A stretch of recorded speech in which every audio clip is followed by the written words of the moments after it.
minute later, a car comes over the median and hits me head on. The telephone, which was huge, crashed the windshield. Oh my gosh, is this it? What was the first business you ever started? I was selling for a large international courier company that also handled large mailings, and I was their #1 salesperson. I had a pretty free life, making some good cash. If not now, when? When do a lot of people do it? When they have a heart attack, when their kids grow up. How do visionaries slow down? Each year, each quarter, each week, and even each day, I take a few minutes just to be grateful and think about what matters most. I have everything I need, and today is awesome. But if I think about what really matters most, it's to be present, to be in love, to be in the moment. What need did you see in the industry when you created the Visionary Forum? It often comes up, I never really fit in. Basically a community. Elevate ourselves, step into our greatness, and to serve our purpose. The worst thing you can do is just float by in your life and just exist. I wish I wasn't so busy.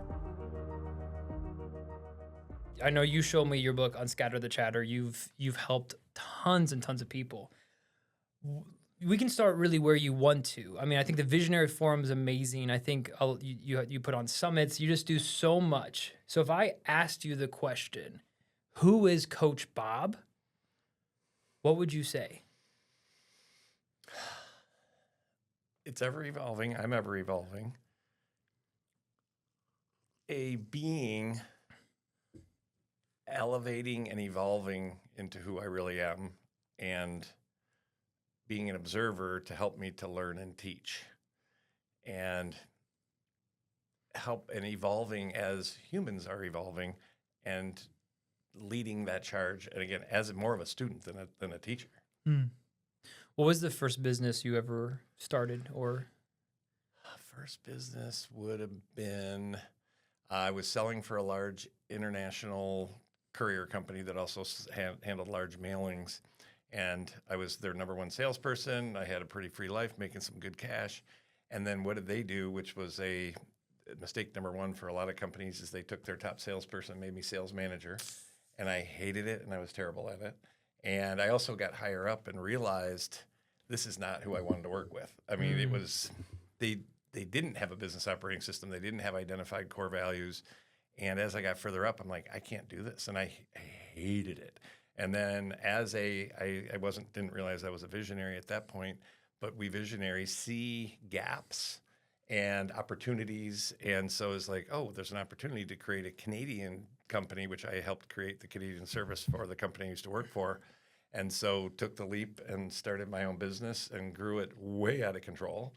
And then it rolled in with Gino and EOS, and then realized I was a visionary and to teach other visionaries. So walk me through visionary. We're going to say that word a lot today, I think. And what do you mean by visionary? What does that mean to you? Visionary is looking, we can see opportunities around the corner. It's not that I can see the future, but especially when I'm in a safe, comfortable space, not in fear, so more in not in survival mode, but it's just, I see possibilities. And so again, it's not seeing the future. And a lot of us visionaries, we're the drama queens. So everything's great. Oh my God, we're so screwed. And so again, often too forward thinking and inspiring. We can often galvanize creative solutions.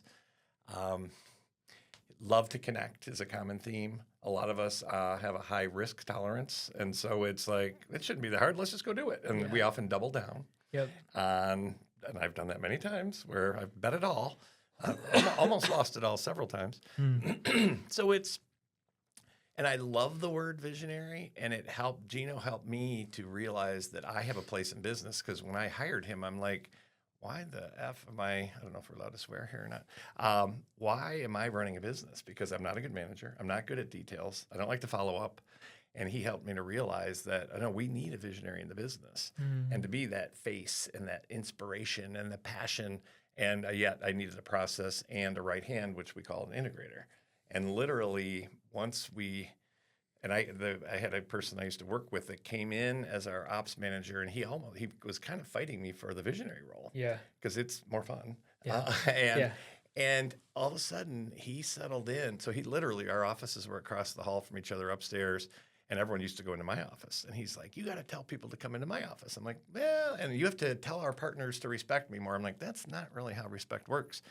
And then all of a sudden he came to a realization that he's like, we're here because of your energy and your spirit.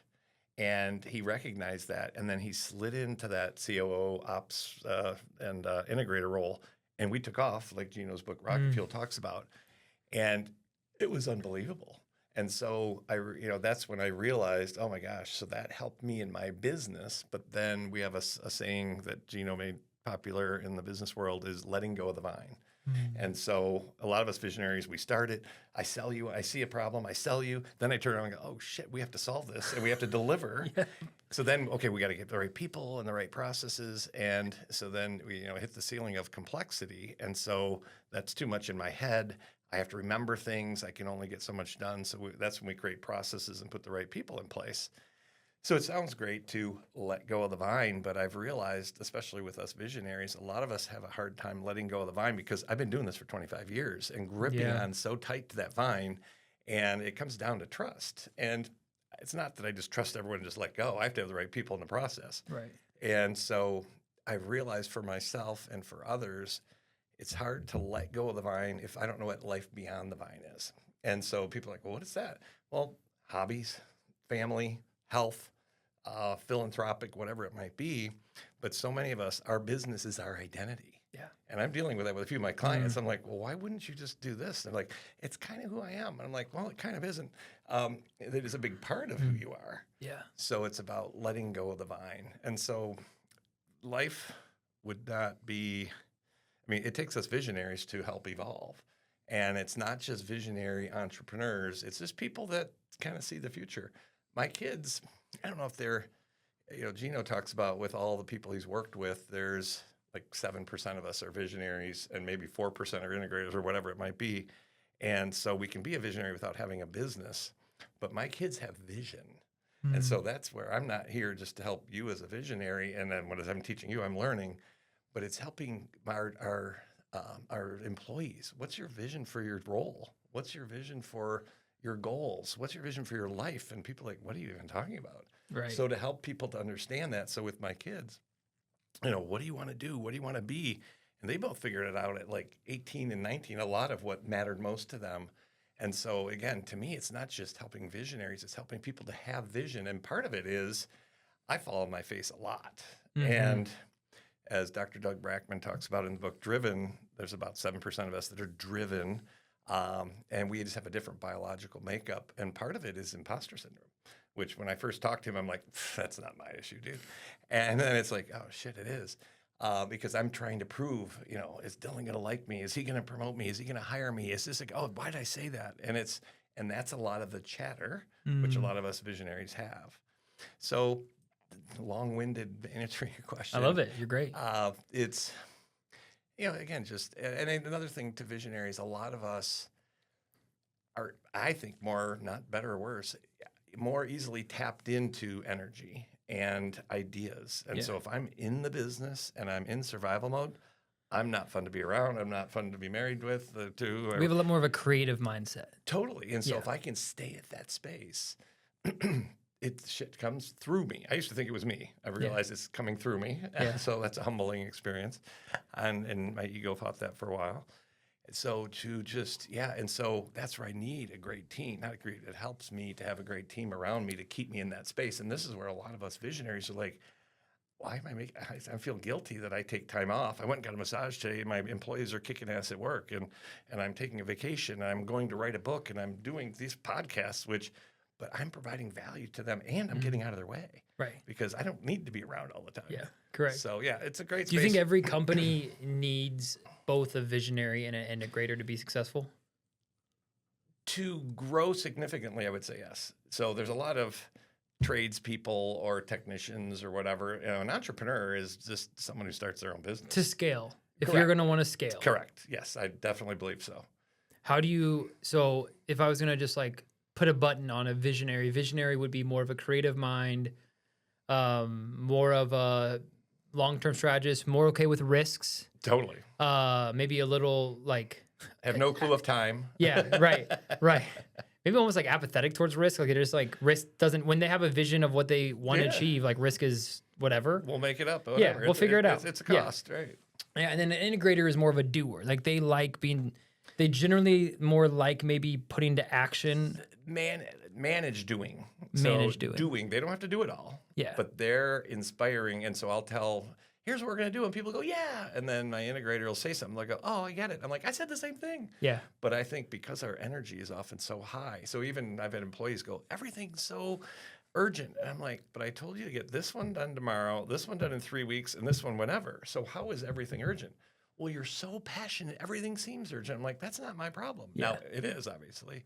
But to say, okay, are you clear? We're just brainstorming. Or this is, I just wanted to talk about it. Let's document it and let's wait.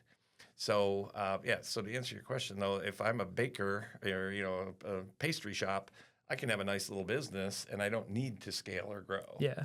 So but an integrator specifically would be characterized as someone like, so for a visionary that feels when we have the freedom to think and strategize and have ideas and connect with people. Like we get life, like it gets us excited, Oh, yeah. right? Like for example, like the other day I had an idea for a podcast boot camp. I'm like, this would be perfect. This would fit the person that can't quite afford this, but I get a group coaching. And then I did a big presentation yesterday and we got like 8 boot camp people right off the bat. And I'm like, yeah. Right. And I'm like, oh wait, now I got to build a boot camp. Right. Right. Hence comes the integrator at that point to maybe help me kind of like, here's high level. And then would you say the integrator kind of helps a visionary nail things down in the specifics and build up processes and operations? Like, is that kind of really where an integrator comes in? And to be clear, it's the right hand of the visionary. EOS calls it integrator, which is awesome. It's just that great right hand. It could be president, it could be COO, it could be whatever. So and now again, they help to integrate the vision, and a great integrator can help be a part of that vision and not be freaked out by it. Yeah. So to a few other things is I just have safe space with my integrator to go, what the F's going on? And she, I got it. No worries. Or thank you for letting me know. Or we should do this. To say, okay, that's cool. That's really next quarter. So discernment's a big thing. Allowing me to speak because, again, coming back to chatter, I have a lot of chatter in my head. And if I don't get it out, I go crazy, literally. And so if I can tell you, what if we do this? And then it's like, I don't know if that makes sense, but or how come we didn't do that? And then it's like, well, it's not that big of a deal. But when stuck up here, it drives me crazy. So there's chatter coming from the outside and there's chatter in here. Most of it's not positive. So why not be a part of that conversation and shift it? So, and then back to the integrator thing as well. It is hard to find that, and that's why Gino called it rocket fuel. So as me as a visionary and someone as an integrator, even if you're really organized and you can prioritize, that's great. But we just have to have that right vibe, and it's not easy to find. Yeah, and someone who can keep up, and again, someone I can just totally be myself, because otherwise, if I'm holding it in, I am not that good to anybody. Does that take time? Like, could you find the right person and then it takes time to get to that absolutely. level of trust? I think it takes a couple of years. Yeah. Even if they're the right person. But as I've coached probably 250 visionaries and 70 leadership teams, this is a great question. Probably a third of the time, someone on the leadership team or even an executive assistant or an ops person can absolutely step into that role. And they just have to understand it and build confidence. And then they need to be supported so they can elevate. So, and even if it is that person, I think it takes 1 to 2 years to fully, because I might, what did you do? And then it's like, don't take it personally. And I'm still learning on how to communicate and build relationships. Right. Yeah, I mean, I think it's because a lot of young entrepreneurs that are maybe scaling, do you think on average an entrepreneur is normally a visionary or more of an integrator? I would say from the entrepreneurs I've met, I'd say it's 65 to 70% visionaries. Yeah. And so I think that could be skewed a little bit because those entrepreneurs that are kind of on their own and are okay with it don't travel in the circles I travel in because I need a group. Right. So it may be 50-50. And then the people who are looking for support to realize, are you crazy? Am I crazy? You're crazy too? Yay. Okay, cool. So maybe there's an integrator out there that's a business owner that maybe just needs to hire a visionary. Absolutely. Maybe it's stunting them because they are the day-to-day. They enjoy the operations. They enjoy the, grind, so to speak, but they're missing that big picture thinker, right? So, or on the flip side, you have a visionary that has all these ideas. There's so many things they want to do. They don't get anything done because they have 80 things they're trying to do at the same time. Correct. They need to find that person that can help narrow them down and then, again, integrate their ideas into the company and be able to say, hey, that's probably not a good one for right now. Maybe we come back to this later. And well, it's interesting because there's a big thing that's happening is, fractional integrators, fractional CFOs, and there's a time and a place for those, and that's awesome. I don't need a full-time CFO. So if I can get someone fractionally for 2 hours a week and, whatever, that's awesome. I was even toying with being a fractional visionary. And that's where it really is rolled into my coaching. So yeah, I coach life skills and skills of a visionary, but sometimes really my best clients are amazing entrepreneurs who don't totally understand vision. And I don't know your industry, but it's like, and I think I've done it with you a little bit to say, well, what about this? What about this? I don't know shit about what you're doing. But as we talk, a lot of us visionaries, it's like, well, have you thought of this? So I've had coaching clients that I'm like, I'm going to teach you all these processes. And they're like, can we just talk once a week? And it's just to help them, to give them confidence ideas and then just, push and pull a little bit. So yeah, I'm not really a fractional visionary, but I help solid visionaries who are kind of like, there's got to be more. What's my purpose? And so this is what's interesting. Also, we're talking about visionaries, but it's evolving to what I'm calling it is a lot of us visionaries, and I didn't say this before, we're really good at revolution. And so, as we grow, that's evolution, which I learned from Gino. I don't know where he learned it from, or maybe he came up with it. But as we grow as a society, as a person, as a company, as a department, that's evolution. And then we hit the ceiling of complexity. So there's just so much going on. What do? We need people and process. And so that's a revolution. And if we don't bust through that ceiling, we're going to slide back down. And so that's a big aha. And so a lot of us visionaries are revolutionaries because you got to blow shit up. So the podcast business, okay, well, what if you did this? What if that? It's like, whoa, okay, hold on, that's interesting. And so when I was coming up with another term for visionaries, it's evolutionary entrepreneur. And so it's allowing myself to evolve and things to evolve. I'm a high quick start. I get bored quick. I mean, even with my book, I've been coaching people and people are like, you have this most amazing system. All of the teaching tools are recorded. You have this and you're off trying to do something else. I'm like, yeah, and it's like, yeah, okay, I know. Slow down and let it evolve. And so as I've shared that with people are like, well, I'm a revolutionary. I'm like, yes, you are really good at revolutionary, but that's about I'm blowing up shit I don't need to. And things that are working just for the sake of blowing shit up. Right. And I've been, you need something new. Like you need like a new, it's almost like a drug. Like we need a new fix. We need something new. Well, it's interesting when I was coaching and I got my name Coach Bob from coaching my kids as they were growing up. And so I'm a halfway decent coach. And one of my assistant coaches said, Bob, you're so polarizing. And I'm like, well, what does that mean? He's like, well, you're so good at getting people to like you. And yet when someone isn't in integrity, I just jab them, and I get that sense of humor from my dad. And, that it's like, if you say something stupid or you're hypocritical or you do something that I don't think is right, I'll jab and I'll create humor out of that. And everyone laughs, and even the person I'm talking to, but they don't understand why. So I'll take down that other coach. And I've done that in both my daughter's teams and my son's team. But that's, that's a lot of energy, but I get off on it. I mean, I love it, but it's like, okay, I don't need to do that. And even with I Matter for Kids, our nonprofit, we had dealing with the bureaucracy of the school districts and whatnot. And I was just like, oh, they're looters, like from Ayn Rand, they're stuck, they're bureaucratic, it's like, they're doing the best they can. And so that's part of my evolution, is not just keep blowing shit up, but why not understand where that high school administrator is coming from or that other coach and to appreciate them. And so that's been a huge part of my growth of not judging, not just, trying to prove you wrong and I'm going to get you back. It's like, what is that? That's a waste of energy. So again, to stay elevated and not be in fear or sadness or shame or whatever. So I'm just really learning to make peace with more and more people and just slow down, get a massage once in a while, take a break, Relax. Go hike. Right. Yeah. And that's a learning thing for me. I'm literally, I got to be going. It's just like, okay, so to start my day each day, it's like, well, as soon as I have time, I'm going to learn how to meditate and do that. It's like, okay, well, what's that going to be when you're on your deathbed? Don't wait for the heart attack or stroke or whatever it might be. Huh. I mean, I feel like this is a good lead in to maybe why you even created the Visionary Forum. I think there was a lot of visionaries that probably were lost, didn't know what to do. And talk to me about the Visionary Forum. What is, I'll get a drink, so I'll get some time going. There we go.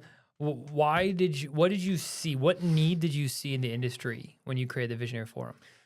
And I don't know if it's industry. I think it's ecosphere. So because many visionaries are many different industries.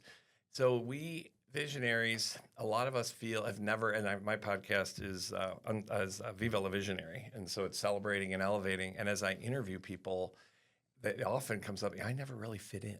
And I hated school personally because it was details and it was had to sit in a chair, and so it's fascinating that I knew I didn't feel like I fit in. Now, fortunately, when I met my wife, we fit in together, but we feel like we're from another planet because it's like, why don't we live naturally and collaborate and be nice to each other and help each other? And that doesn't seem to be the way the world kind of works. I think we're getting there. I think we're at the ceiling of complexity as a society, by the way, which I think is a great opportunity. We can talk more about that. But the Visionary Forum, I joined EO, the entrepreneurial organization. It used to be called YEO, which I think that was a branding error because I still think I'm Y and I will till I die at 115. But it's basically entrepreneurs and it's forums and we can share space and it's a safe space to hear ourselves think and we support each other. And that's amazing. Been a part of it for 30 years. But I found that the way that operates, it's, once a month for 6 hours. And so the forum, it's more often shorter stints. There just seems to be less time for people, but it's basically a community to come together to elevate ourselves, step into our greatness, and to serve our purpose. And so to have someone else say, hey, I think I'm going to do this. And so many people are like, well, that doesn't make sense. And we're like, yeah, what does that look like? And how can I help? And or sounds good, but here's what I tried once and it didn't work. So it's just brutally honest. And we call it Viva la Visionaries, our rally cry, because it's long live the visionary.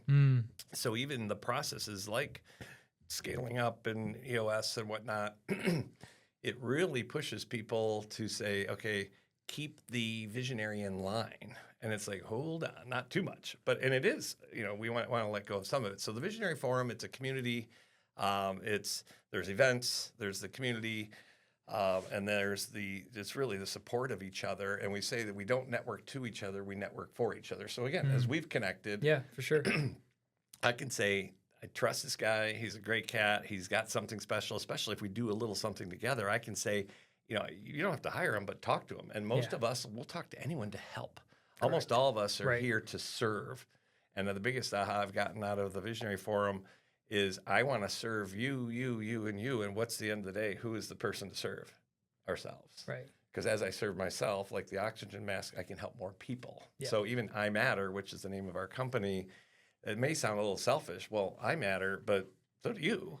And yet, if I'm constantly serving everyone else and then I'm depleted and I'm not relaxing and taking care of my mind, body, and spirit, then I'm not really any good to anyone. Yeah. So the Visionary Forum, it's been literally, we have visionary summits. And at the end of them, almost every time, people are kind of like, what just happened?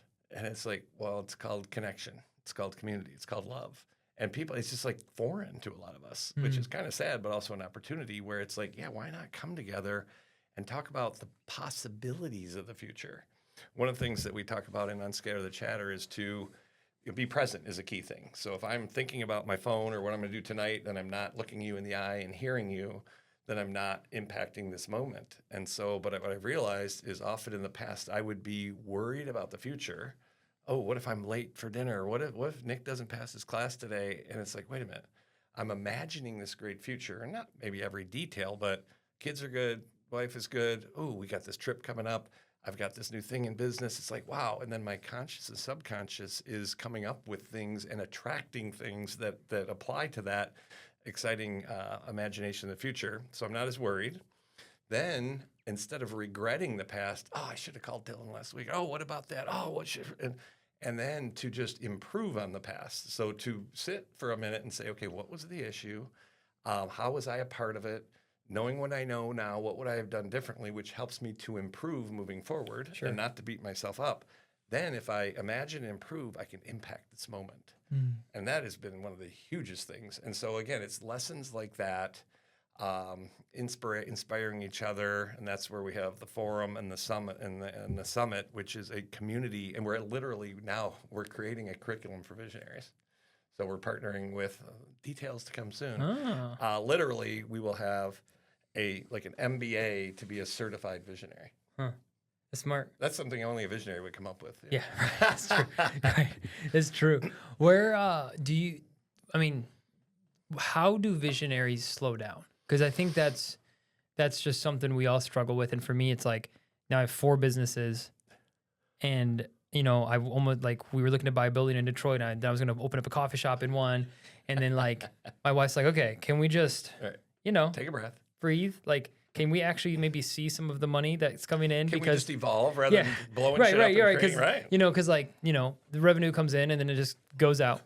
And like our family, she's like, we're making money, right? I'm like, well, other people are making money vicariously through me. We're making money, but we're also spending money. Yeah, we're not seeing any of it, And so she's like, can we, like, before we start the next thing, maybe like fix the car? No, I was kidding. Because that's how visionaries work. Like for me, like I'm so quick to sacrifice, like personal gain to help, like, make sure I scale or make sure this. But then interestingly enough, what you were talking about with the oxygen mask, and I was golfing with a guy named John Glon. Do you know John? He was at the summit. Yeah, he missed my event because of the summit. Anyway, he chose mine. Yeah, no, I'm just kidding. He did. Yeah, what a loser. I love you, John.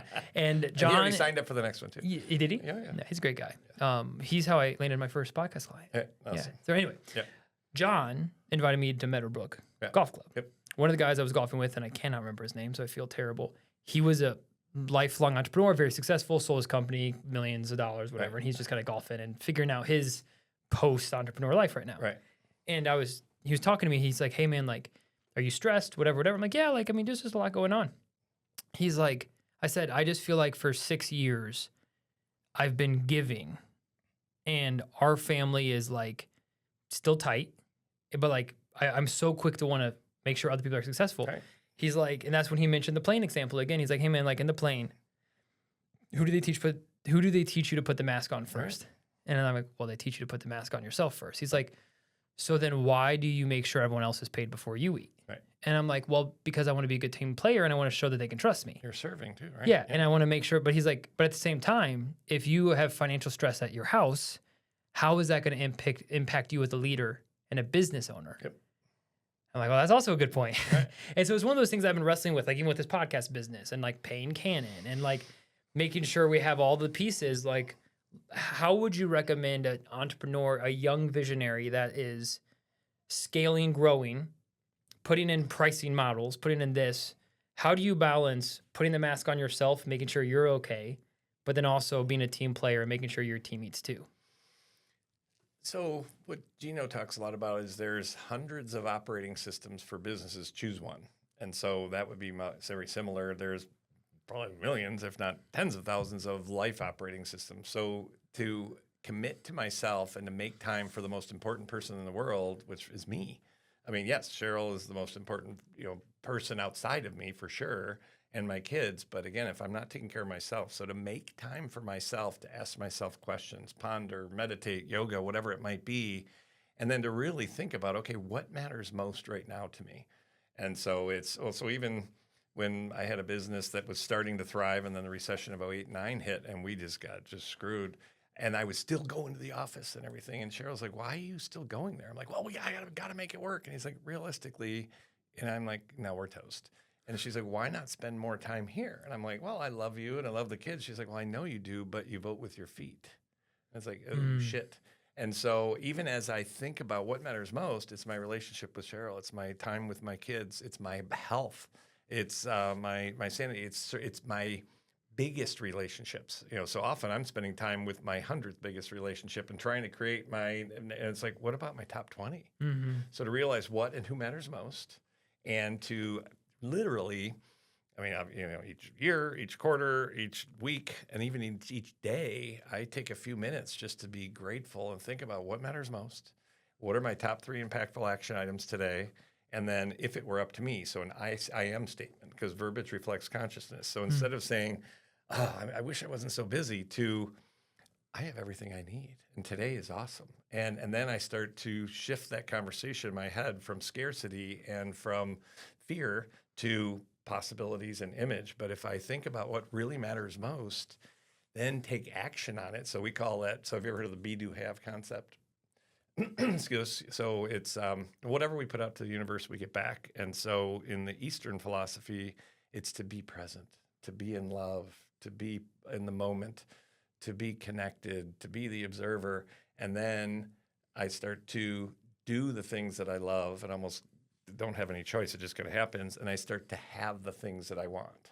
Well, in the West, we flip that to say, well, as soon as I have time, as soon as I have money, as soon as I have all these things, then I'm going to do, just wait, man, I'm going to spread my wings and fly. And then I'm going to be present and be in the moment. And so to flip that is just be present, be grateful. And it doesn't have to be for hours oming on a pillow. I can't do that. So, so Cheryl and I realized this when we were living I sold my business in 2000 initially. She and I moved out to Boulder, and we're zenning all over the place. And literally, I'm top of the mountain. I'm like, I figured it out. And I got this voice going, oh, you think so, eh? I'm like, damn. And so then you throw in money issues and health issues and whatnot. And so then I had a hard time being, even though I understood it, because if I'm stressed, I have a hard time being. So what we realized, it's think, act, be, do, have. So think, which is asking myself questions, and then safe space to hear myself think. So when I go through one of our exercises, the Take 5 check-in, it's a weekly tool that I do, and that's one of my meditations. And it's like, what's my biggest frustration is cash flow. And I'm, oh, wow. And it's like, okay, well, why? Well, I don't want to run out of money. Okay, well, if everything goes wrong in the world for the next 2 years, I'm going to run out of money. I'm fine, at least for the next month, for the next week, and today. But when up here, it's like, oh my gosh, I don't want to run out of money.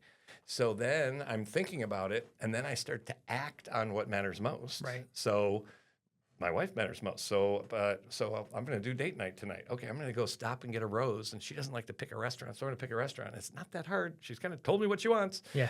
Just choose for me. And that is because I'm words of affirmation in the love language. She's acts of service. So I tell her how great she is, and she doesn't care, and she does shit for me, and I don't care. It's right, funny. exactly. So it's knowing ourselves. So it's to think, make time to think, act on what matters most, and then I'm present. Mm-hmm. So then I'm being here. And so all that matters is today. Yeah. That's the present. So long-winded, which is kind of my style. All in one breath, by the way. That was very impressive. Thanks. Yeah, very good lung capacity. Right, that's part of my exercise. Marathon. Right, exactly. Woo. And I ran here. I didn't even drive. Right. Is to make time for yourself and ponder. And again, a lot of times people are like, well, as soon as I figure stuff out, I'll hire you as a coach, or I'll take and invest in a system or whatever. It's like, okay, what matters most? And if not now, when? When do a lot of people do it? When they have a heart attack, when their spouse leaves them, when their kids grow up. So why wait till that happens? Why not enjoy if it's your newborn not too long ago, it's like, oh my, this is precious. Yeah. And it's not do all of that, but if it's like, okay, for an hour a day or vacation once a month, whatever it might be, and to be present. And so if your wife knows you love her, then she's going to support you as you're off doing crazy things, rather than correct. I often avoided, I got to take care of this. That way I can afford to take care of my family. And they're like, we just want you. Like, I wanted to go buy this amazing house right as the recession was happening. And my realtor, who's a good friend, I'm like, what can how much of a house can I buy? He goes, I can get you any house you want. Yeah. What can you afford? I'm like, damn it. And so I was like, I wanted to buy you this house. She's like, why? I'm like, well, and that was my imposter syndrome saying, okay, now I'm proving my worth to her. And she's like, why do you want it? I'm like, well, then we can host holidays. She's like, we can host holidays now. So what did we do? We have a 1,300 square foot house, which 15 years ago we decided to stay in. We're still in that house, and we love it. Yeah. And we'll have 11 people sleep over on Christmas Eve. It's all more fun than if everyone had their own wing. Right. And so here I was trying to do something to impress her and prove my worth. And at the end of the day, she goes, I just want you, and I want more time. Yeah. I'm like, yeah, but, so. Yeah. I think in our culture, a lot of times, like what you said earlier, I can't wait to have more money so I can spend more time with my family. Right. It's like, wait, right. no. Right. Like there's a podcast that is coming out next week. And in the intro, we're talking about perspective, and it was with an NFL player named Tony Hills. Yeah. And we're talking about perspective. And I mentioned something. I said, my daughter's 2 right now. And it's been one of those financial years. 2, wow. She's 2. Right, no, I have a 2-year-old and a 5-month-old. Yes, so I have 2 kids. Yeah. It hasn't been that fast. But yeah, although my son is now sitting up in a high chair, and I'm like not ready for it. Right. But it's been one of those years where it's been like we're scaling everything that comes in, the family doesn't see. So it's been a hard financial year for the England family. Right. Good year for the businesses. It's just been one of those growth years, right? And I earlier this year I was just in this like stress funk of like, we need more cash flow, we need this. And then I have a newborn. And I remember saying to Tony, I was like, dude, you know what I'm going to miss? When my daughter's 18 or my daughter's 30, I'm going to wish I could go back to when I had absolutely no money in the bank account and she was 2 years old. Yep. Like I'm gonna wish my bank account could bounce again on payroll day. Right. You know, like, Right. and when you have that perspective, then it's like, my life's great. Right. I have a healthy 2-year-old. I have a 5-month-old. I'm gonna spend time with them like now. Right. You know, and That's a present for Yes. you and for them. correct. Right. And so for me, like that's when I've been learning this year Right. and since then, like since I've been learning this, like a lot of my health issues have started to go away. A lot of my stomach issues have gone away. Dis-ease. Right. I had a upper endoscopy on Wednesday. They had to put me under, did a bunch of stomach biopsies and Right. junk. And you know what they found? Stress. Nothing. Right. Exactly. Yep. Just nothing wrong with me. And I've had gut issues all year because in the past 2 weeks I've started to hand off things that were kind of Right. destroying me, and then all of a sudden I'm like, I feel pretty good. Right. And I've been doing these prayer walks in the morning. So That's every awesome. every day, like I wake up and I pray, like, you know, I'm a Christian. So I'm like, Lord, I need you to help me today. Help me focus on what's important. And then I'll just we'll just talk, Right. talk through like what's going on. What am I struggling with? And I take the dog. And so this morning we were out for a walk and I was just praying. And it's amazing when you start, like for me, I just focus on the Lord. I'm like, Lord, I flow, just need right? you. Yeah. I just need you to help me trust that you have this. Right. And then, you know, you just go. And you know? realize you're not alone. A lot of us visionaries feel like it's all up to me. Right. And a lot of that's the hero complex or the Right. hero's journey kind of a Correct. thing. Right. And I think you're just like, I gotta fix this. I Right. gotta make this happen. I gotta prove to my wife that I'm the provider I know I am. Right. You know, all my employees to I want Yes. to be a hero to my kids. And I they want just, all they my want me to go employees to their make game. 200 Right. grand. You Right. know, I want and when So, but it's also a balance. So it's not, I literally made I don't know if it was a proclamation at Strategic Coach 22 years ago with my EO forum. And he had these 5 pillars and one of them was money. And I'm like, I don't need money to be happy. And I proved that. And yet it's like, I know money would help. You know, and money's a good thing so that's where I'm starting to evolve to say I value money. I'm not desperate for it. yes, And so that's been a big shift for me. yeah, And then one other point on that when I mentioned like the disease and whatnot is when I first really realized I matter and Unscatter the Chatter and why I'm on this planet, it was to help people to know and act like they matter and to avoid the pain. I was working with these 2 healers out in the mountains of Colorado. This game changer. It was so clear to me. And one of the healers is a lot of water, so very sensitive emotion can tap into it. And he's like, that is so beautiful. I'm so excited to be a part of it. One little change. Help people to know and act like they matter and to work through the pain. I'm like, damn it. You know, and my family, we would just avoid. You know, I'm not sad. I've got a great life. And that's a nice coping mechanism. yeah, But not only was Denial. not only shoving down shame and depression and sadness and anger, I was also shoving down some of the joy and the love and the trust and the peace. And so sometimes people, because a lot of my tools start with, you know, any frustrations or dreads. Like, why do you lead with that? Well, because I want to tap into and if there isn't any, that's okay. But it's, you know, I'm kind of dreading the rush hour on the way home. Okay, it's early. I have nowhere to be. I put the top down. It's sunny out. It's like, okay, so, but that might have been a dread in my head to say, oh, I got to get out of here by 3:00 and so it's just fascinating that the ego is looking to solve problems and keep you safe, but then that keeps us in a bottle. And so to be able to spend some time, whatever it is, just to admit, and that's part of the Visionary Forum, hopefully with our spouses, where we can be open and honest, not play the victim, but, you know, when we got locked down a couple years ago, walking around the park with my wife, and I'm like, we are screwed. And she's like, okay, well, you know, we'll be good. And, you know, and so, but she didn't try to solve my issues, but, you know, so how does that make you feel? And that's a lot of the emotions, because like a failure, shame, I didn't save more money. You know, is there a God? Because how come we're getting locked down and we're not allowed to spend holidays with our family? Which that's a whole nother topic. well, we'll talk about it. But she created such a safe space that I'm like, she's going to be with me regardless. And I think in the back of my mind, it's like, we might have to cut back, or what about this, or what about that? And she's like, we're going to be fine. And as David Hawkins talks about in one of my 3 favorite books, Letting Go, is that when we acknowledge an emotion and we accept it, so we sit through it to say, what does it mean to be sad? What does it mean to, you know, and it's okay not be, I used to be sad that I was sad, or mad that I was mad, or shameful that I had shame. And yet, once I acknowledge it and accept it, I evolve to the next level of emotions and the next level of consciousness. And then once we get to courage, then it becomes positive. So literally on that walk with my wife, after about an hour and a half, I'm like, we could do this. And what about this? And what about that? And I was supported by her. And I'm just so grateful for her and our marriage. And she's changed my life, you know. So As anyways, it should through be. a lot of things. Yeah, And as it should be. right? Yeah, that's the point of spouse, is to Right. be there. I mean, I had a similar experience, not in COVID, but before my wife were even married. And I knew she was the one for me. One of my best friends died suddenly in a car crash. And we were together. We just started dating. And after college, so we knew each other all through college. I was dating a different girl, you know, then we broke up and I'm like, you know, screw women, I hate them all. You know, I'm never dating again. You know, one of those like, you know, things. And then like a year later, I saw Anna again, which is my wife now. I'm like, she's a lot cuter than I remember she being. This is, you know, and our best friends were getting engaged. And so like we were kind of like the third wheel of like our best friends, you know. And so we were forced to hang out all the time through college, but I was dating different girls, so I wasn't not even. And anyway, so we finally started dating. I was at her house for Christmas break. At this point, I was traveling on this evangelistic team. I played Irish music for 2 years. Oh, wow. Traveling around the country to churches and did CDs and a bunch of other stuff.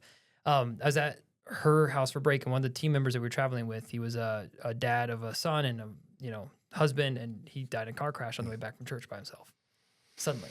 And we got the call, and I mean, I just went into just a bout of depression and frustration, and my wife was just like, and she wasn't even my wife then, she was my girlfriend. Like, we weren't even engaged yet. She walked through for those 2 weeks, the darkest I've ever been. She didn't leave my side at all. Didn't doubt, like, wait, is this the guy I want to be with?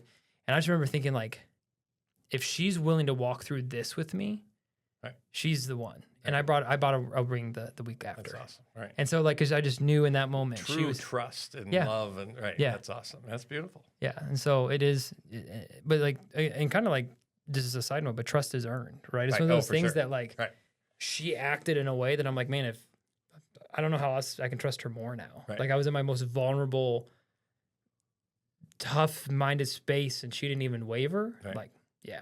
Well, we have a conversation with our kids often. You know, it's like, we're so glad you're trustworthy, and they both in unison say, "Well, we're so glad you trusted us." And we're like, "Which came first?" And it's both, though. Yeah, correct. So yeah, we trusted them, and we would talk about, okay, well, if you do that, just think about these things, and it's your choice. And then they kept making great decisions for them, and that is like, oh, someone asked me when I came out with my book, you know, do I have any heroes? And like, I don't know if I really do. And then I realized, and at the book launch we did, I toasted my mom, and my brothers and sisters were there, brother and sister were there, and other people. And of course, Cheryl, you know, again, she's a hero of mine, or I'm a hero of hers, both. And then, but it's Nick and Grace, our kids, because they're so trusting and supportive and want to help people, and they know who they are. It's like, it's amazing. How's that feel as a parent? And so I just did a mountain retreat. We go to the mountain retreat. I just did it last week, and I was in what's called a sweat lodge. So here's where my ego's like, ooh, should I tell people what that is? And so it's just a chance to heal and connect. It's amazing. And my life flashed a little bit before my eyes that it's like, okay, because we talked a lot about, we don't know of anyone who didn't die. You know? So not to be morbid, but it's like I kind of went through, if I was to pass, what would people say? And I went through this a long time ago when a family member passed away, and a whole bunch of people showed up, and I thought, what would people say about my life? And at that point, it'd be, he's fun, he's driven, he's successful. Okay, cool, that's all nice. But I'm like, there's got to be more. And that was a big change in my life. And so today, out on the mountain, I mean, a couple of weeks ago, it was like, I've already lived a full life. And I'm 61, which still shocks me. And yet I'm only half done. And so literally my wife and I were calling it bonus time. So we've got 60 more years of living, you know, and experiencing and joy, and not being driven by either fear or making more money or helping our kids. So yeah, I mean, I feel like that is the greatest success, not how much money I've made, or definitely people I've impacted, but a safe, trusted space for my kids. And so, and I know they're going to carry that on. They're going to impact more people than I have. Then they impact me almost every day. A lot of the lessons in the book, I'm like, I came up with it. Well, first of all, a lot of it came from God.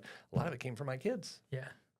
Talk to me about the books. Yes. So we have Unscatter the Chatter, and then we have What Matters Most, the Story of Will. So that's the first of a trilogy. So those were the first ones that I co-wrote. So it's a fable about kind of someone going through the I Matter transition. And so there's 3 books, and I just brought this first one. It's very simple. I wanted a short read. I love books that I can read on one trip. So fly to New York. I got a third of it done. I'm there for a couple nights. I like it so much as I'm pulling into gate A13, I finish the book. And so that was my goal. And so, and with Unscatter the Chatter is the same. But the trilogy, it's a simple. I wrote it with Karen Buscemi, who's a great writer, great fashion icon here in Detroit. And I was like, well, let's talk about I Matter. And she's like, no, we're not going to pimp your stuff. So it is a total fable. And so I'm very proud of that. And that's going to be a movie someday. And even my my nephew, who's in the acting community, he had an idea for that. So Will is the main character. So we love that. And then this is really, when my dad passed 12 years ago, I asked my mom if I could speak at his service. She's like, well, of course you can. I didn't want to ask you and you feel burdened. And so, and even I start off this book that when my dad passed, I was kind of mad at him that he left and he never really told me about love and God and life. You know, he didn't say, here's the meaning of life. And, you know, and we were into sports and he was very supportive and whatnot. And so then when at his service, I did my dad's top 10 lessons to life. So he loved Letterman and Carson and, you know, kind of the top 10 lists and whatnot. And so I had a couple days to work on it. And so I shared it at the memorial service and it was so moving. And I realized, wow, he showed me how to live life rather than telling me. So those top 10 things. And so I'm like, well, it's too bad that he can't hear it, which by the way, I think he can. Did I feel him smiling down on me right now? Thank you, Dad. And so I'm like, well, why wait till I'm gone for my kids to say, what did Dad stand for and whatnot? And so this is a combination of my lessons that I want to teach, but also that I'm learning. And so it's, and I'm blessed as Nick and I listened to it because it's also on audio. And he's like, wow, there's a lot of good stuff in there. I'm like, that's cool. He's like, it's kind of how we live our life. And I'm like, yeah. Yes, and right, exactly. Do you know where the story came from about this? And he's like, no, where? I'm like, it was from you. Yeah. Driving you to 6th grade class, you didn't want to go to tennis because it's boring. And I said, well, what if you look forward to something? And then, where'd you get that? I was like, you gave that to me. And the stuff that Grace had taught me. So there's a lot of lessons in here that is, you know, kind of my legacy. And what's cool is I wrote it and then I'm off to something else and I'm coming back to it. And it's kind of getting into really diving in and where is it showing up in my life? Because I'm a really good talker and salesperson to say, Dylan, you should do this. It's right. I'm not doing or being all those things. So Unscatter the Chatter is about I Matter, which is a life operating system. So I've talked a lot about EOS and a business operating system. Gino and I did together and with our Entrepreneur Forum learned so many things. And he took a lot of that for his business coaching. And I took a lot of it for my life coaching. And so this is kind of my mark that, and when people read it, it's like, oh, this is so you. So I go back to, I was in a car accident. This would have been, almost 30 years ago, head on, driving in Colorado. And I think I just landed some huge accounts. My business is rocking. I'm getting to this appointment early. It's in Colorado and it's kind of green out and it's pouring and there's mountains all over. And I'm like, I'm going to slow down a little bit. Minute later, a car comes over the median and hits me head on. I didn't even get the swear word out of my mouth. I mean, the telephone, which was huge, crashed against the windshield. And it's like, oh my gosh, is this it? And it was like, oh no, it wasn't the end. But that was like an awakening that I could have died. But it was also, okay, well, if I died, how are people going to remember me? Yeah. And it's like, well, why not live the way I want them to remember me? So very proud of Unscatter the Chatter. And even just how we came up with the title was through friends and helped me. But, you know, so to unscatter all of that noise, especially with the social media and everything, it's just nonstop. Yeah. And our poor kids. But then to shift in here where it is about love. I don't have to rush home. I can put the top down and slow down because if I'm rushing, and who knows, if I was driving faster in Colorado, maybe I wouldn't even be here. But I was like, okay, well, I wasn't meant to go yet. So I want to make the most out of this second, third, fourth, fifth opportunity. Right. And I think, that's just such a good way to live is just make the most of it. I mean, I think the worst thing you can do is just float by in your life and just exist. And I think that's the second worst thing. I think the worst is to lament and be upset about how we're getting through life, which is a lot of people. It's like, how come this never happens? And sure, almost everything works out over time. You know, oh, Dylan didn't hire me. Okay, well, maybe, but then he introduced me to this, or maybe we weren't the right team, or whatever. It almost always works out. So just to trust it and roll with it. So I didn't mean. No, I interrupt, agree. but No, I agree. I think lamenting over your victimhood Right. is probably the worst thing you could do. Yep. Yeah, and I mean, I think that's great. So what's next for you? How can people could support you? Like, what do you? I know you have the Visionary Forum that people can join. Yep. You have a book. What's next in your visionary brain? What you working on? What are you excited about? A lot. And mainly for me to live it and be it, which I'm still not even totally. This is the book for me. And literally, Cheryl and I wrote that. This was the book that came through me for me. And so to keep going back into it. And so, what's next? I mean, the ultimate home run is I Matter for Kids. We created a nonprofit when our kids were growing up, and we had high schools mentoring the 4th and 5th graders. And then we had a teacher that would teach the curriculum. And then after the mentors would leave, parents would come in, and then the kids would teach the parents. Oh my gosh, was that powerful? And that's one of the reasons I think the kids have gone so far, because they've taught me, So I Matter for Kids is coming in the next year or two. We did it, but then I realized I was spending probably too much time on that, but at least most of it was with my kids, which was cool. And then we're creating an app and using AI. So literally 2 weeks ago, we launched. It's internal. We haven't put it out yet, but it's not I Matter Bob, but that's what they're calling it now, or Coach Bob. But it's basically AI learning who I am and teaching it. And so we're building a tool for people. So a lot of what I teach, it's common sense, And so to have, AI ask us questions, and so ultimately, a lot of what I teach and talk about can be conveyed via, and I know that may sound weird, but why not use AI for good? Because AI is going to grow, so let's use it for good. So we're looking at that, we're launching that, and then partnering with EO and EOS and with other systems and people, but basically helping our kids to create a community that, as I'm leaving at 1:15, it's like, look what we did, dude. Yeah. And look at our kids and our grandkids, and it's more about love and support. And there's Sappy Bob again. But why not? I've heard the generation before us, what are they going to be remembered for? Okay, what's our generation going to be remembered for? And to me, it's helping kids to know they matter and helping Bobby to know that I matter, because that's what it comes down to. Yeah. I mean, it's crazy if, people are afraid I was afraid to tell you of a fear or something I was worried about or something that happened in the past or whatever. And when I have a community where I can share, so that's where I matter. I mean, we want 3 million clients. And so it's helping people to know and act like they matter and support each other. And it's not that they have to come to me.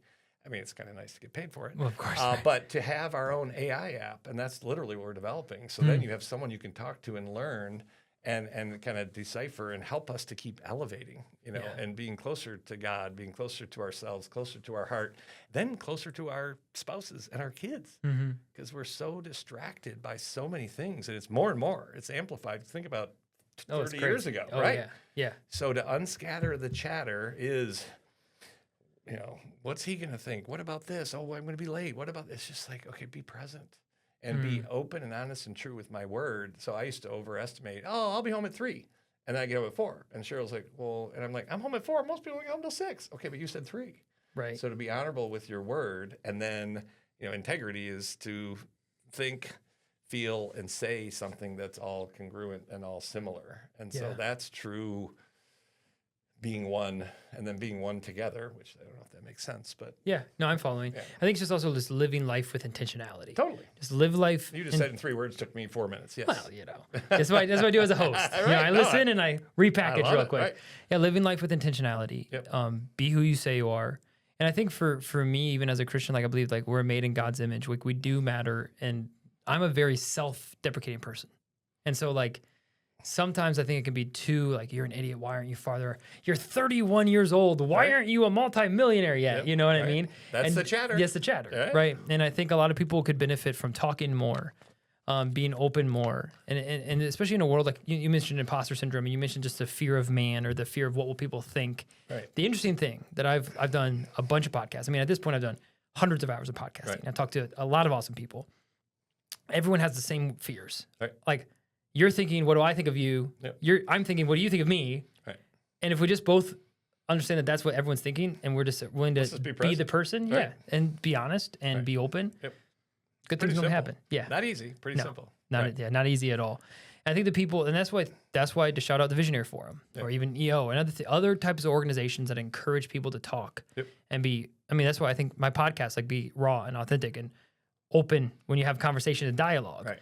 Like I had a guy who, I've had a lot of conservatives on my podcast, a few Democrats, but mainly conservatives. I had a guy who's liberal, very liberal. He's one of my clients now. And he listened to my podcast. He said, hey man, I got to tell you, I don't really agree with anything politically you stand for, but I really appreciate the way you do it. He's like, the fact that you are who you say you are, like you're not pretending to be anybody else. He's like, I know that when you say something, it is, you believe it. And you're not just saying it to get clicks and you're not saying it. He's like, I just want to let you know, I don't agree with you, but I really appreciate the heart behind what you're doing. And I was like, I mean, we need more of that. Like we need more of that in this world, in this very segregated, like, of thought, judgmental, quick to react world. So I thought that I appreciated it a lot, and I think that's we need more of that in the world, not less of it. Totally. And yeah, you hit the nail on the head. I don't always have all the answers, but if I can trust you to hear myself think and not judge me, then if I say something, it's like that doesn't align with who I am, you know. But it's to have that safe space. And that's what I mean. EO helped me a lot with that, and my EO forum. And a lot of things that Gino and I did together, my wife and I mean, we're all about personal and spiritual growth. And then we had kids for many years. It was just survival mode. You know? Oh, yeah. And so, and one of the things that we kept alive was our spirituality and getting to the mountain and the mountains and slowing down and listening. And so now we're freaked out. I mean, we're getting over it. But with our kids growing up, it's like that's been 25 years of our 90% of our commitment. And I wouldn't change one thing. And now we're kind of like, what do we do now? It's like, oh, we get to go explore and to tap back into that and to share more of that. And I don't know if I already said this, but my daughter is all about love and peace and support, and she's amazing. And she was, I think, in the worst class of getting locked down of senior year in high school and freshman year in college. And I mean, it was horrific. I mean, and all the fear and everything, and it really shook her world. And then she went to a church in Ann Arbor, and they were so non-judgmental, but they just loved her. And you're not afraid to hug someone, at least if they're not sneezing or whatever it might be. And then she went and became, I got baptized. And we're like, we didn't really know what that means, but it's like, wow, she committed. And I was a little nervous that, okay, she's going to go off into who knows what. And then she really kind of moved her career from being a high-paid engineer, which might have been for a defense company or something that it's just not who she is. She's about peace, and I know defense helps peace, obviously. But then I said, well, what are you going to do? And she's like, she was going on a mission trip.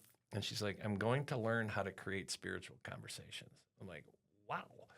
I go, Grace, that's what I do. And I'm still learning. I'm kind of afraid and embarrassed about it. And that's what you're going to do. And when she read the book, she's like, we're very similar. And even when we went and visited her when she was on this first mission trip, she's like, we're not that far apart. And again, I don't even know if I understand the difference. Am I a Christian? Am I this? I almost don't care. I believe in God. I believe in connection. I believe in love. And she's like, well, I do too. And so it's interesting because I don't know if I'm Christian or not. I believe in God. I believe there was a Christ. I believe, and whatever you believe in, I can learn from that. Like you said, the person that maybe didn't agree with you either politically or religiously, it's like, but we're nice to each other. We're honest and open. And that's real community. And that to me, I know this is a crazy time in the world. And a lot of people are afraid. I think this is the greatest time ever to be alive. And that's where I can be an example for, not for others, but for myself. And for Bobby, as a kid who, we didn't really talk about God and we didn't have negative emotions. We shoved those down and not to roll around moping about being a victim, but to be okay to say, I'm sad. My parents like, get over it. You got a great life. And that's nice. But no, I'm sad. Nick's going away to school and I'm going to miss him. And so Cheryl and I will sit with that, and again, we'll acknowledge it and accept it and cry and then elevate to positive. Because denial it destroys you. And I think that to me, like I was telling you, I'm not stressed. I'm fine. I'm fine. Oh, that was me. It's me all year. I'm not stressed. And then it's happening for a good reason. Or like, I'm not sad, but like admit it, no, like this is a sad time and that's okay, and it's a season. And it probably won't last if we let it out and share it. The question is like, what are you going to do with that? Otherwise it becomes dis-ease. Yes, exactly. Which is to your point about the health issue. What's cool about your daughter? I'm glad you told me that. That's a cool thing. I mean, from someone that I like, I actually just had a great conversation with some of my agents the other day because on my personal Facebook, like I'm very clear on my political views. Like I make videos.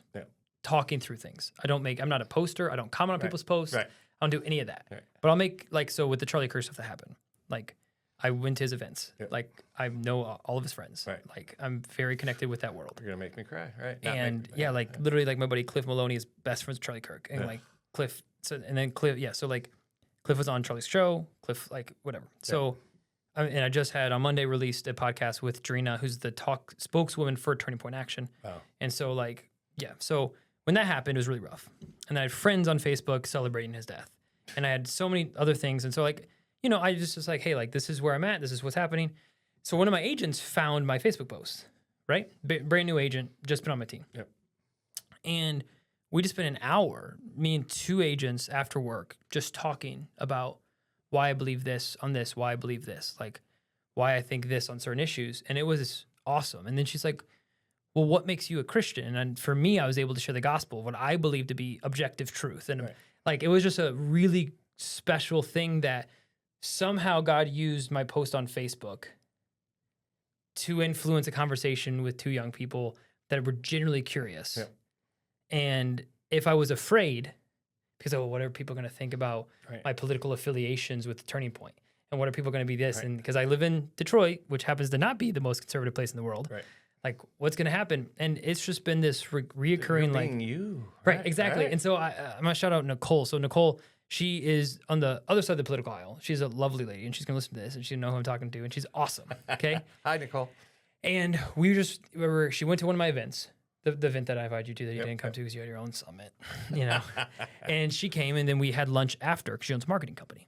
And we were talking like marketing, and eventually somehow she made like, I think it was like, I said something about Joe Rogan. She kind of gave me a face. I was like, oh, what's that face for? You know what I mean? Right. And like, she's like, oh, I'm not the biggest fan. And we actually started talking about politics, which is, by the way, you don't do at a business luncheon. Right. That's what they say. Right. And we talked about religion. I mean, which you don't also do at a business luncheon. I avoided both of those growing up. But go ahead. Yeah, and we did both. Yep. And we literally, like, I sent her a text at the end of this 3-hour-long lunch. Right.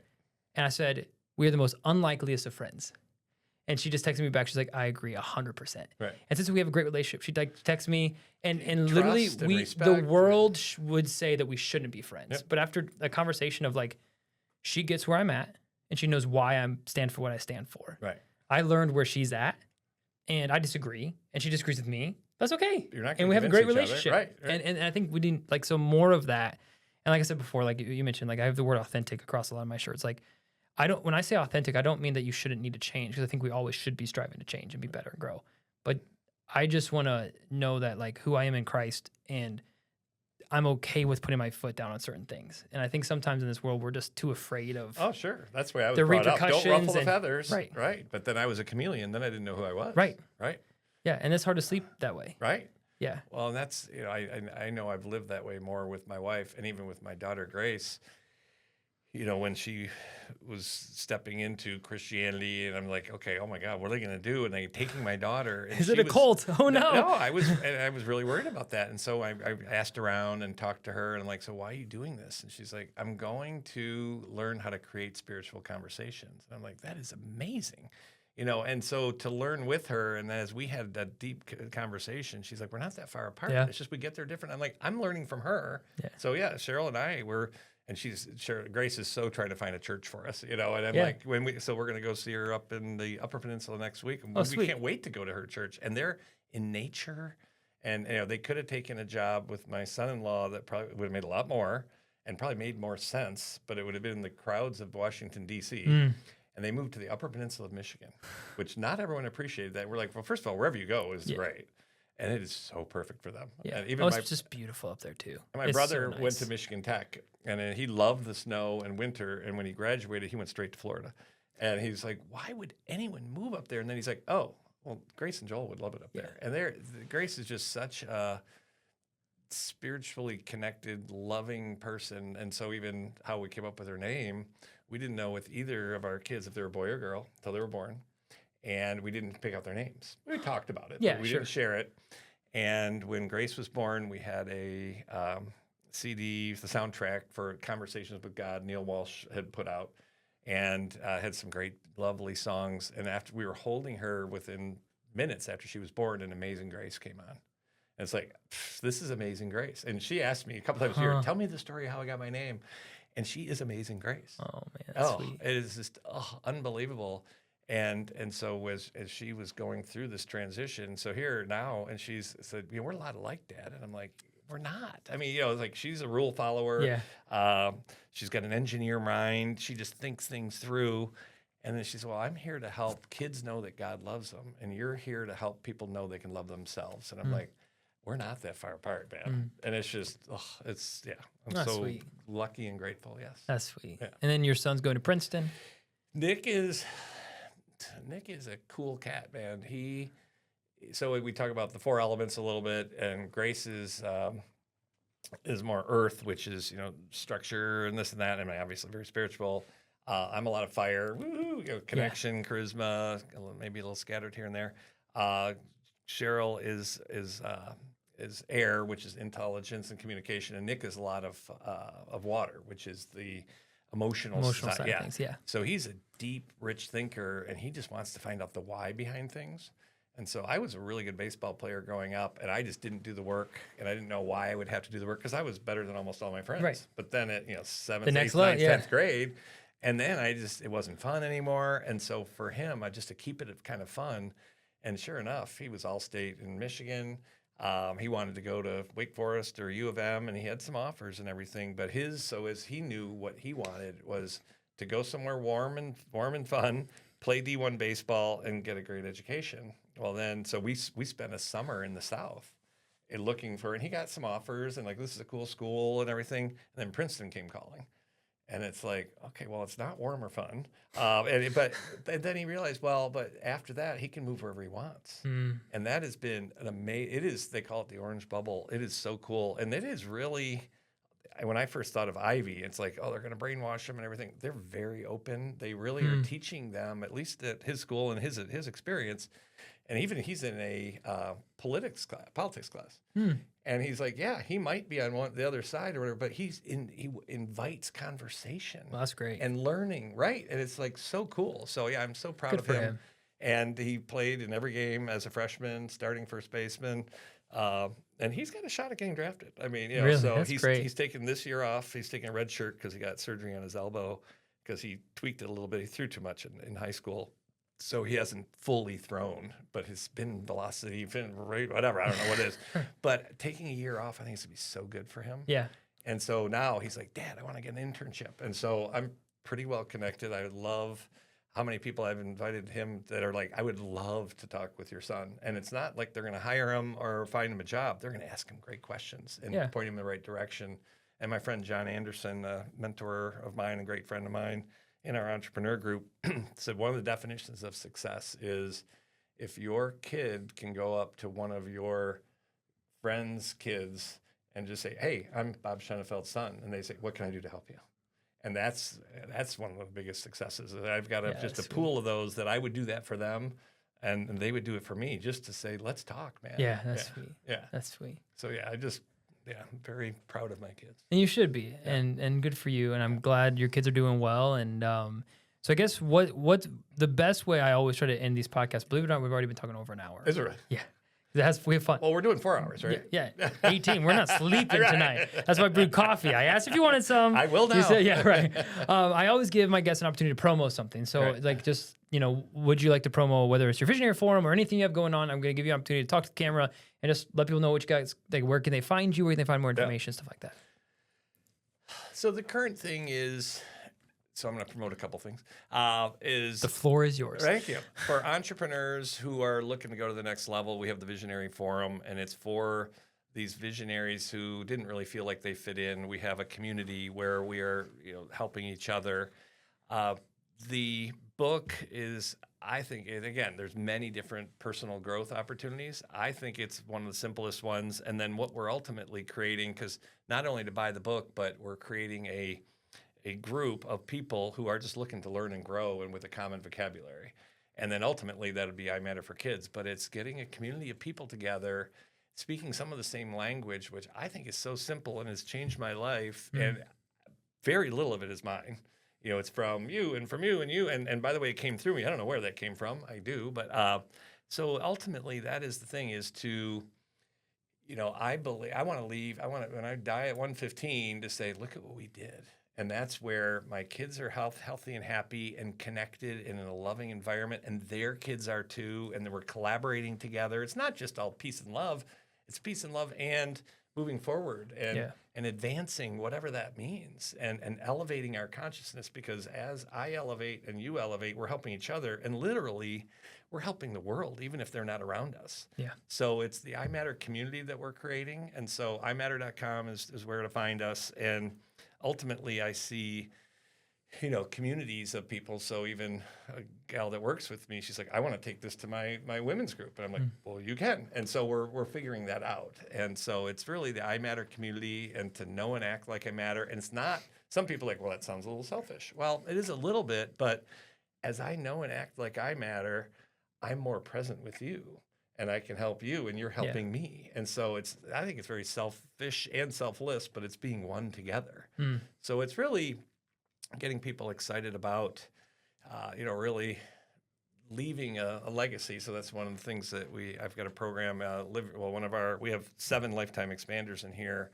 And the last one is to live your legacy now.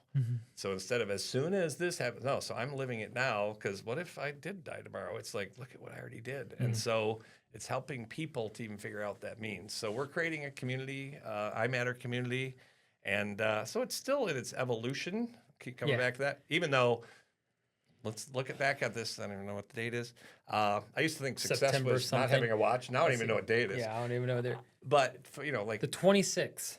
So the 26th. So a year from now, let's look back and say, wow, look at what this community has done. And even Charlie Kirk, and again, and it's not just his or just mine, it's together, because I think a lot of us are doing the same thing. It's like, how can we help each other? How can we learn to love? How can we unscatter the chatter? Because if I keep it up here, and again, forget about the politics or religious views. Can we be open and honest together? Yeah. And that's where we did I Matter for Kids at our school. And parents, we all come in, and it's like, oh my gosh, you're just as messed up as I am. And yet, and we're doing the best we can, and let's just love our kids. So again, there's my typical long-winded 10 That's great. answers. It's a podcast. You can do whatever the heck you want. That's the beautiful thing about podcasting. You So can just if you know someone to help me with my podcast, that would be awesome. Yeah, right? I don't know what that would be. That's a great question. Well, hey guys, we're doing something together, buddy. Yeah, we'll figure it out. Yes. We'll figure it out. Well, I'm looking forward to it. Well, here, this book is out, Unscatter the Chatter. The link will be in the description of this podcast. Yep. And you can get the Audible, hardcover, softcover, yes. All of that stuff. Yes. And go to imatter.com. That'll also be listed in the description below if you like what Bob said and you want to learn more. And if you're a visionary, you're an entrepreneur, business owner, and you want to surround yourself with other visionaries, just to have it's like the AA for visionaries. That's Totally what, is. That's what, Totally you know what I mean? right? It's just like, hey, let's just get together, be real. Hi, I'm Bob. Hi, Bob. I have a problem. I have way too much going on, right? If that's you, you're going to love the Visionary Forum that Bob leads. I visited myself. I'm going to join one of these days. Yes, you are. I'm going to close you as soon as we hang up. All right, perfect. And I'm going to close you with clients. It'll be great. So perfect. We will figure it out. All right, well, thank you so much for coming to this episode of the Dylan England Show. Thank you, Bob, for making the drive from your beautiful massage. Come all the way here. I appreciate it very much. It's amazing how quickly an hour can go by. Yes. But thank you all for listening to this episode. Please, like always, comment, share it with a friend. Please support Bob, and we'll see you guys in the next episode. Peace. Thank you.